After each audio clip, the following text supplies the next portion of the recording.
Not the first time I'm saying this, but it has been a night and day experience in our second year at Vancouver FC from our first.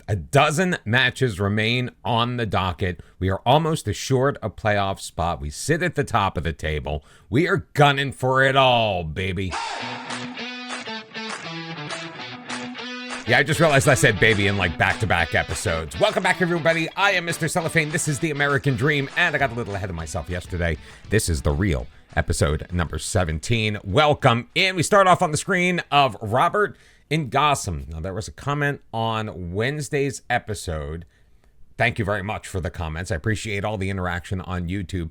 Talking about, hey, there is a new-gen player who is leading the league in average rating. Well, this is the guy, and to be perfectly frank, I feel like it's a fluke. He's 17 years old. He's a Canadian Cameroonian dual national. He's currently at Halifax Wanderers. His average rating has dropped. He's actually currently 8th in the league right now as we stand with 12 matches left to go. He's 6'1". He can play basically anywhere up the attacking spine of the midfield. His flair is fantastic. He's got a nice balanced personality, and he's versatile. However, he's inconsistent. His technique is not very good. His vision and passing are not great. His pace is very mediocre. Now, we know that pace in this league is not necessarily as high as you'll find in a lot of European competitions, but still, 9 pace, 9 acceleration, not great dribbling. His first touch is actually pretty good. Good decision making, and his off the ball is okay. Aggressive player. That's probably what attracted this person to Ngossam. We are scouting him. I'm not 100% sure that he would improve our team in any way, shape, or form. So for the first of 6 matches that are going to be featured on today's episode, don't worry, we're only doing 2 live comms. The rest will be pure highlights. I mean, if you've been here for the last couple of weeks, you know how things work. We start off against bottom of the table, York United. Then we've got Atletico Ottawa coming up in just a couple of days thereafter. We're on 33 points. We are 6 points clear of Forge FC in second place. 16 points clear of 6th place. So we are pretty much embedded in one of those playoff spots.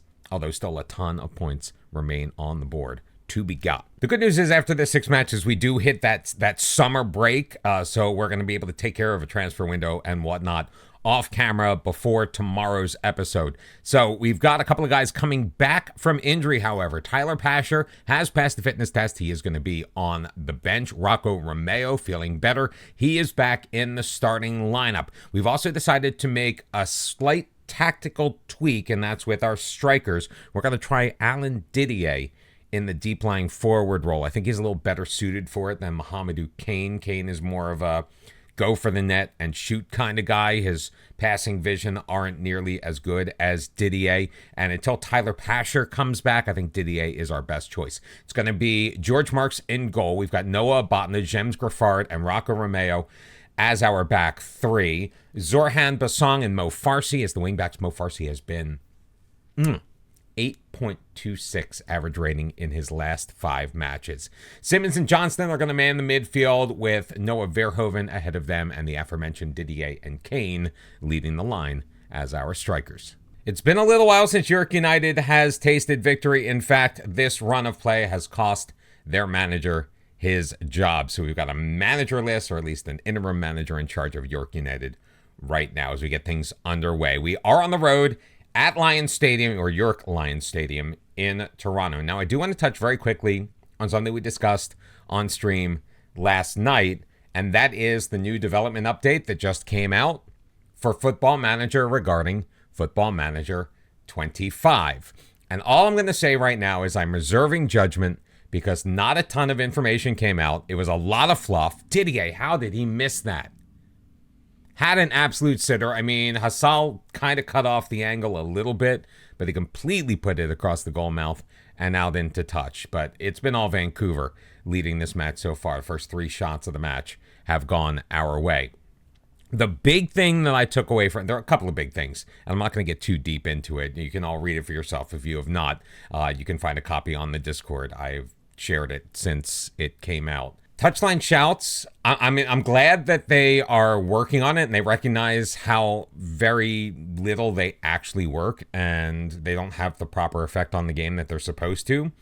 I am going to miss using them because I think that there's almost a placebo effect. It's psychosomatic that hitting that button saying demand more is actually going to do anything. Basong's yelling that one. Well, why? We're getting chances, just not great ones in this first half, and not a ton has happened except a lot of shots that have missed the target for us. So we need to buckle down. So touchline shouts going. Some of the game features, the game modes, I'm cool with that. I didn't really use, well, frankly, any of them. I am a strict regular career manager type person. I didn't do any. I did fantasy draft a little bit earlier in the year on stream by invitation only, but I'm not like seeking that out. I don't create clubs. I just pick a team or go unemployed and let the game pick teams for me. Nothing is happening in this match. How is it that we take on the worst teams and have absolutely zero gumption whatsoever? Alain Didier having a horrible match. And we're going to have Paris G come in for best song. Try something different along that left wing side. And we've held York United to only 3 shots, one of them on target, and a 0.07 XG. And we still have done absolutely nothing. So we're going to demand more from our team. I know it doesn't really work. FM Sports Interactive has admitted it doesn't really work. And we finally get a highlight, and it's for them. You've got to be joking. Tay Rosario, how did he miss that? That is the power of George Marks. And this is going to end a 0-0 draw. So we're the best team against the worst team. 33 points to 16. I really don't know what there is to say about that. Forge FC won, by the way, so they've pulled within 4 points. So things tightening up at the top of the table. Just to finish my thought as we come in on our inbox screen, which will be no more. I think that it's going to be very interesting to see how it goes. It looks like it's kind of bringing the PC game to more of the console type game look. I'm not sure how I feel about that. I like the idea of the tiles. I'm not sure it's going to knock down the number of clicks. I think it's going to knock down the number of screens you have to go to, and they may be able to fit more information on each screen, or at least make the information more accessible from each screen. I would love to hear your thoughts on what you think is coming in FM25, either on the Discord. There will be a link in the description of this video, or right down in the comments below. Thank you very much. Oh, and while you're there, like and subscribe. To the highlights, and hoping to kind of get the taste of that 0-0 draw out of our mouth. Beautiful play over the top. Didier is in the 21st minute. He slots it home past Ingham to give Vancouver FC a 1-0 lead, which we would end up hanging on to. Not a ton happened in this match. We did have chances. We just really didn't take them. We did limit Atletico Ottawa to just the single shot on target, however. So good to pick up a victory against the team that was on the lower half of the table. These are the kind of games that we absolutely need to win if we are going to have the type of season that we want to have. Now, it is worth noting that the games are coming fast and furious, 2 a week. Set piece by Kobza put Calvary FC up 1-0, but Isaiah Johnston delivers from the spot after actually earning the penalty himself. So we let him kind of do everything soup to nuts. 1-1 was your final score. Set pieces were the name of the game. 2 shots for Calvary FC, only 3 for Vancouver FC. This was a very hard-fought defensive battle, which is just my way of saying a pretty boring football game for the final 60 minutes or so.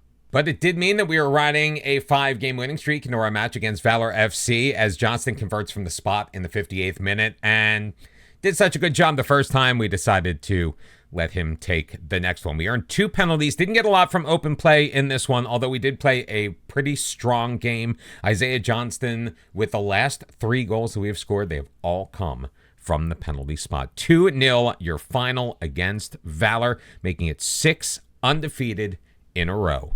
Now, before we hop into the next game, we did make a move. So the transfer window is open. It is still early doors, but we decided we needed a bit more depth in our midfield. Isaiah Johnson and Elliot Simmons have been absolutely fantastic.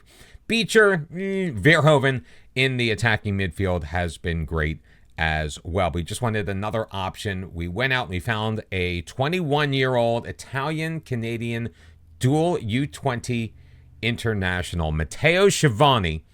The reason I'm bringing him up is because he does factor into our next highlight. That's why we're talking about him now. He's got a decent amount of pace, a little bit injury prone, but he's very consistent, got a nice professional personality. He could be a very good player in this league. He also can play on that right-hand side, maybe spell Mo Farsi if he ever gets tired. So he gives us options, and with a 7-man bench, we kind of need that on a 23-man roster. So Matteo Schiavone is in. Got him on 200 euros per week, and he's got some potential left over. And he counts as a U21. So if we play him, we get those ever-important U21 minutes because we are going to make the playoffs. We haven't officially qualified, but I just know we're going to make the playoffs. So on the road at Forge FC, we look to take control of the game in the 9th minute as Ryan Beecher delivers a daisy cutter for his first goal of the year. There's Schiavone taking the corner kick, finds Abdou Samake for his first goal on the near post, and we cruise to a 2-0 victory. You'll notice that Forge FC had 0 shots on target. It was not for a lack of trying. They actually had a number of really good opportunities. Our defense, though, was just that good. I think we blocked all 7 shots that we faced. 10th clean sheet of the season for George Marks. He's 1 away from tying the team record. But that win absolutely huge for us. Makes it 7 in a row unbeaten. We're now 9 points clear over Forge FC at the top of the table with 7 matches left to go. A point behind them are Halifax Wanderers, who are looking to jump into second place. The only way they can do that, however, is by beating us today. And with a win or an Atletico Ottawa loss, we will officially qualify for the playoffs before we hit our summer break, which is after this match.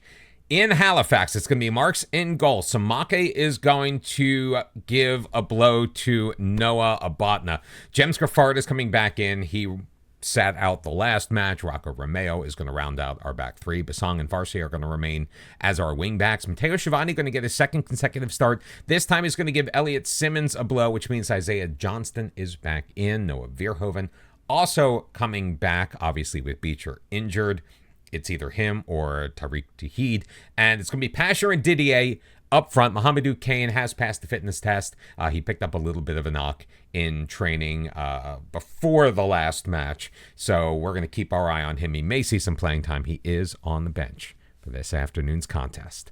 The things I want to most definitely see in this match, I want to see the 11th clean sheet for George Marks. I want to see more contributions by Matteo Schiavone justify that signing. And we're picking up with the first highlight. We're nearly 15 minutes in. Didier will play it back to Farsi, looking for Pasher in the box. Can't get his head on it, but he will track it down along the outside of the 18. In the middle, Noah Verhoeven drills it home, his 6th goal of the season. Another goal contribution for Tyler Pasher, and it's Halifax 0, Vancouver 1 here in the first 15 or so. I mean, 3 guys around, and Tyler Pasher still able to track that down. At the age of 32, he is still doing wonderful things on this team. Is he going to make it past this year? Are we going to potentially look to move him on? If we can improve at that position, maybe we can find a taker for him in the summer transfer window, although I think he has earned a spot in the playoffs. I think he has earned the right, based on what he has done for us this season so far, to be able to participate and see it through. Deep throw, and Johnston in the corner loses control to Telfer. Ray is going to carry it ahead. He's got plenty of space as the counterattack is on for Halifax.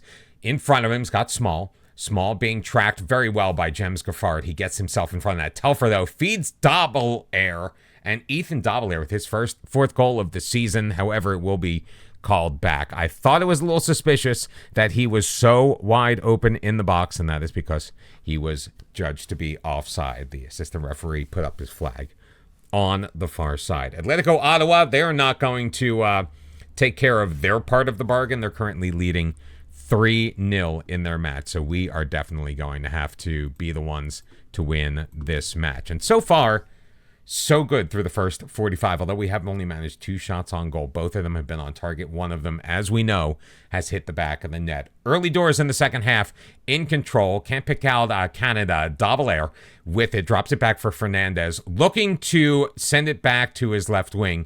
Or, sorry, his right wing, but Basang steps in front of that one. Verhoeven up into space. Pasher will get behind it. Pasher into the middle, looking for Didier. It will be cleared away, but only as far as James Griffard at the midfield stripe. Johnston in control. Nice pass up. He's got Didier. Can he get behind the defense? Nutt runs out of room. Plays it in the middle. Verhoeven taken out. Penalty has been called. Are we going to give it to Isaiah Johnston? We are. Isaiah Johnston, 3 consecutive penalties in a row. He didn't make one in the last match because 1, we didn't have an opportunity, and 2, he wasn't playing, but he delivers here. His 4th goal of the season. All of them have been from the penalty spot, and all of them have been in his last 3 appearances on the pitch. And Johnston doing it again. He's as cool as the other side of the pillow. And we still maintain that 9-point lead. Forge FC leading Pacific FC on the road 3-1 right now. Free kick to Ray from about 27 yards out. Looks to get it on. Marks, taking no chances, will direct that out behind, which will lead to a Halifax corner. It's Halifax 0, Vancouver 2. Telfer to take it, looking near post. Ferrazano can't control it. Wait, what's going on here? They just let the ball sit there? I thought there was some kind of call. Nice clearance by Samake when we finally regained our senses and realized that, oh yeah, the football match is still going on. Nice long throw into Ray. He will lay it back. Nimick sending it forward. Giffard gets in the way of that. Can't clear it past Oblamar. Romeo trying to get it clear. Telfer with it, clattering it off of the crossbar. Bassong will clear it only as far as Best. Into the middle, Ray trying to get it to Small behind the defense. That is cleared. Our defensive back 3 has just been absolutely fantastic these last couple of matches. They have come up with huge clearances, with huge blocks, and with huge passes.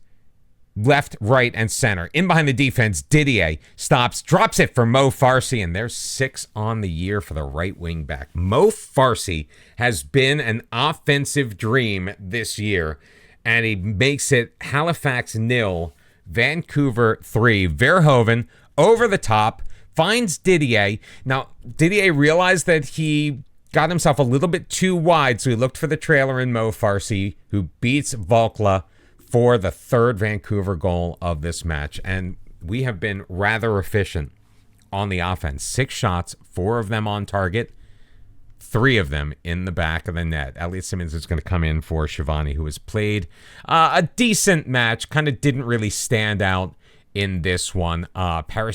James Cameron is going to take over for Bassong, and Mo Farsi will be replaced by Paris G as we try to give them a little bit of a rest. Now, we do have a break coming up. It's about 6 weeks long. We are going to get some friendlies in there. Keep the team nice and fit and fresh, while we're also going to see if there are any improvements that we can make to this roster.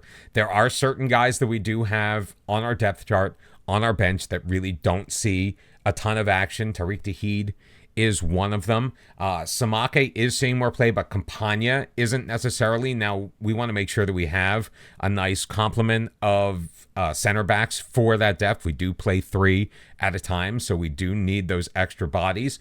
Can we improve on Christian Campagna? I'm not sure. That's to be determined. What I am sure about is we have won 8 in a row, and George Marks did pick up clean sheet number 11. So we remain in first place. We remain 9 points ahead against Forge FC. They were victorious against Pacific FC. And we are 21 points clear of 6th place Calvary FC on 26 points with 6 matches left, which means there are only 18 points available. You would think the playoffs would be confirmed, but I guess we haven't yet hit our 2,000 minutes for U21 players, so that is going to be our goal for the final 6 matches of the season. We have to guarantee that we make the playoffs, and it is a foregone conclusion.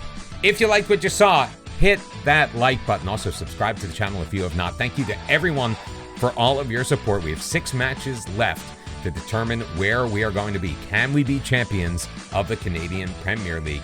Make it worst to first between season 1 and season number 2. We're also going to check out our options. I'm not sure how much I want to mess with the squad, to be completely honest with you, but we do have a transfer window, which will slam shut before we return to action. The final 6 matches coming up tomorrow. I hope to see you there. Take care. Bye-bye.